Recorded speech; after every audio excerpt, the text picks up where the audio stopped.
everybody. Good afternoon. Good afternoon. I am on the way home. I got off a bit earlier today. I'm actually able to go home and do my duties as a mama.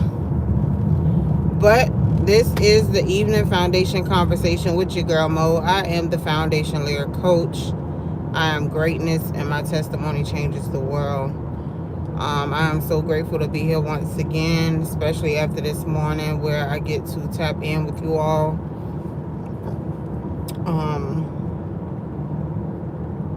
Today, I want to talk about how God doesn't waste the things that we encounter in life. So, whether you have encountered betrayal, whether you have encountered anger, being bitter, spiteful, God does not waste a bit of anything that you have gone through. When you think about betrayal, you think about Joseph. When you think about the waiting stages and being hated and rejected, you think about David. When you think about hatred and persecution, you think about Paul. There's just so many. When you think about the wilderness stage, basically where you're in full preparation, Moses prepared for their journey for 40 years before they ever got to the place where they should have gotten. So what could have took 7 days literally took 40 years. So it just goes to show you that everything that you go through, everything that you encounter, God can fix, He can change, He can renew. And I want you all to know that anything that you have gone through, it is not over. I want people to understand that anything that they have encountered, God still has so much more that He has for your life, for your children's lives, for you to be a representation of. He doesn't waste potential. He doesn't waste circumstances. Nothing that we have gone through has been a waste. I want you all to understand that. Hello. I want you all to understand that everything that you have encountered, and I know a lot of people may be like, well, people have, experienced some pretty gruesome things, and they have. But I want you to know that God does not waste anything that we have gone through in life. There is nothing that we can label in our lives as a waste. It's when we waste time and never do the things that we should do with our testimony and the things that we have to share. Hey there, it's just a matter of us understanding that I love you, whoever that is. But nevertheless, I just want you all to understand that nothing is of waste. You have to make sure that you are doing justly with what God has given you.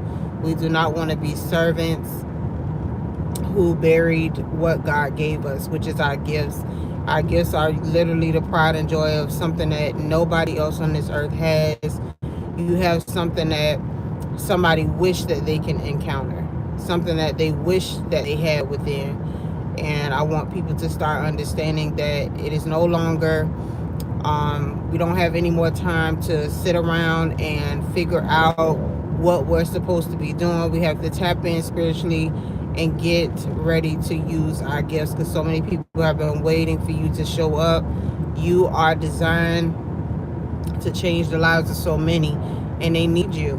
They absolutely need you, but you got to show up.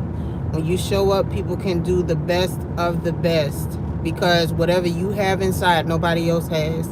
And that's the beautiful part about each and every one of y'all. That's why I tell y'all every single day, I love you so much, because if nobody else has told you, I want you to know that you are loved, you are worthy, you have so much potential. I want to change so many people's lives when you finally tap into who you are. So I want you all to just understand, like, it's just a beautiful thing to start getting more consistent. Start actually waking up with the idea that I want to show God that I'm willing to use the things in which He has given me in order to get to my next level in life. Because I'm just so tired of living in like mediocrity, where I'm having to, of course, we're clocking into people's jobs and so forth, and we have to do what we have to do right now, for the sake of survival. But I'm tired of living in the survival mind frame. I'm tired of living in survival circumstances. I think I've done that for so many years, to the point where now it's like, no, Lord, I want what you have for me. I want what you have been trying to give me since before I knew you, before I knew the world. You had something on my life, a calling and an assignment, and I want to know what that is. So now it's just a matter of me going and digging deep into things that I have not healed from, things that I have not 100% focused on. Hey y'all. But literally, I just want everybody to understand that it is just time to start excavating and going through the process of digging deep into the things that you need, the things that you need to heal from, the things that you need to throw away, the things that you keep saying about yourself that is not true. And because people have told you that you aren't this or that, I want you to understand that regardless of what people have told you, you are great in every part of your being, if nobody has ever told you that. Love y'all so much, because all of y'all are destined for greatness. You just got to tap in. You have to tap in. You got to tap into um, what God has already placed on your life. But so forth, like I say all the time, Paul was going through things. We all go through things, but when Paul was going through things, he always stated that he was praying for the thorn to be removed from him. And God says that you'll see all of his great works in the midst of your weakness. So I want you guys to understand that in the midst of you going through a struggle or a really bad time, that is when God's power really is over sufficient. I can actually say that I've experienced that when I had an issue with a domestic violence relationship in the past, and when I've gone through things recovering from my marriage, or well, my separation or whatever, just little things. I've always seen God come in and do wonders, absolute wonders. And a lot of times when people are seeing the circumstances, the faith is sort of withering away. But you don't let your faith wither away when you're having bad situations, because while circumstances can change the outcome of your faith can change the outcome of your circumstances for sure. Because you having faith is believing and trusting that God is going to change everything around for the greater good, which he always does.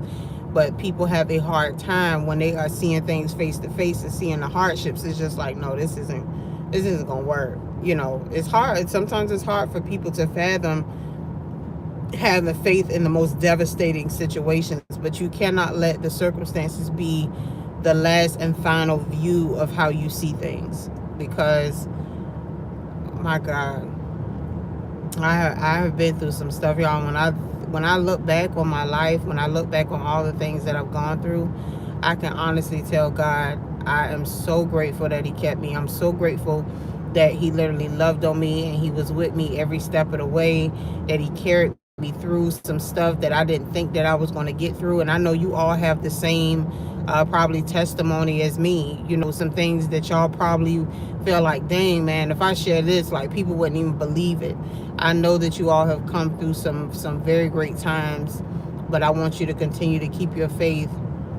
And know, again, we have a tendency to stay in situations or circumstances or in mind frames for long periods of time. Just think about Moses. They were supposed to get to the land of Canaan within 3 to 7 days time span, and what was supposed to take 3 to 7 days literally took them 40 years, because you had people who wanted to go this way or that way, or people who were still in the slavery mind frame while they were still getting to the point of freedom. And sometimes people are so stuck in slavery mind frame that they don't want the freedom that's offered to them. And I think people have to start understanding that you can't make people want to be free. I think if anybody has seen the Harriet Tubman movie when she asks them, she says, "You're going to be free or die." And I think it's the same thing when we think about